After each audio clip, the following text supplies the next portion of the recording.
नमस्कार, मैं हूं शालिनी और आप देख रहे हैं केबी टाइम्स न्यूज 24। आइए बढ़ते हैं आज की बड़ी खबर। संभल एसपी के पास 4 करोड़ का घर, डीआईजी की प्रॉपर्टी 10 करोड़ से घटकर 3 करोड़ 20 लाख हुई। जानिए आईपीएस अफसरों के पास कितनी प्रॉपर्टी। गाजियाबाद में एक जमीन जिसकी वैल्यू 2025 में 10 करोड़ थी, उसी जमीन की कीमत आज यानी कि 1 साल में 3.25 करोड़ से भी कम रह गई। गाजियाबाद में ही एक और जमीन जिसे 10 साल पहले 50 लाख में खरीदा गया था, आज उसकी कीमत आधी रह गई। ये हम नहीं कह रहे, वो दस्तावेज कह रहे हैं जिन्हें डीआईजी रैंक के एक अफसर ने अपने ही विभाग को साइन के साथ सौंपा है। ये वैल्यूएशन उनकी एक प्रॉपर्टी की है। वैसे वे यूपी के आईपीएस में सबसे अमीर हैं।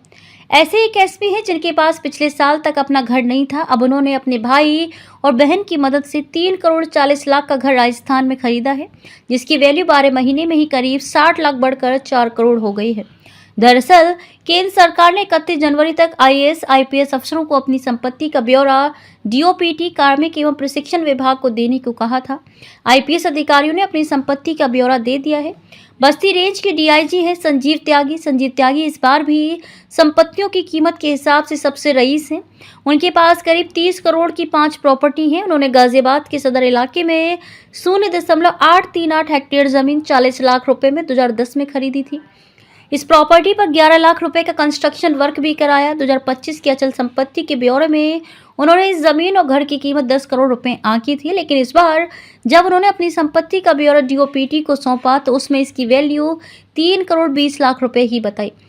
संजीव त्यागी की ही एक और प्रॉपर्टी गाजियाबाद के मोदी नगर में है। उन्होंने 2015 में 50 लाख रुपए में ये प्रॉपर्टी खरीदी थी। 0.356 हेक्टेयर जमीन की मौजूदा कीमत उन्होंने 26 लाख रुपए बताई है, यानी कि 11 साल में यहाँ जमीन की कीमत बढ़ने के बजाय घट गई। संभल के चर्चित एसपी कृष्ण कुमार ने 2025 के ब्यौरे में कोई भी संपत्ति घोषित नहीं की थी। 2026 में उन्होंने राजस्थान में खरीदा गया एक मकान दिखाया है, जिसे 3 करोड़ 40 लाख रुपए में खरीदा गया था। अब उसकी कीमत 4 करोड़ रुपए हो गई है। पिछले साल 27 जनवरी को खरीदे गए इस मकान में कृष्ण कुमार के अलावा उनके भाई और बहन की भी हिस्सेदारी है। इतना ही नहीं, इस मकान से रेंटल इनकम भी होती है। हर साल करीब 4,80,000 रुपए आते हैं। दस्तावेजों में इस घर को गिरवी पर बताया गया है। इसी तरह मुजफ्फरनगर के एसपी संजीव सुमन ने भी पिछले साल कोई प्रॉपर्टी घोषित नहीं की थी। उन्होंने लखनऊ में एक जमीन 2025 में खरीदी, जिसका ब्यौरा इस बार उन्होंने दिया है। 6 जून 2025 को खरीदी गई जमीन की कीमत 6 महीने में ही 1.5 गुना हो गई है। 20 लाख रुपए में खरीदी गई जमीन की मौजूदा कीमत 30 लाख रुपए बताई गई है। खबरों में अब तक के लिए बस इतना ही। फिर होगी आपसे मुलाकात, तब तक के लिए नमस्कार और देखते रहिए केबी टाइम्स न्यूज 24। ऐसे ही लेटेस्ट अपडेट पाने के लिए हमारे चैनल को सब्सक्राइब करें और तुरंत नोटिफिकेशन पाने के लिए बेल आइकन दबाना ना भूलें। यदि आप हमें फेसबुक या इंस्टा के माध्यम से देख रहे हैं तो हमारे पेज को फॉलो जरूर करें। धन्यवाद।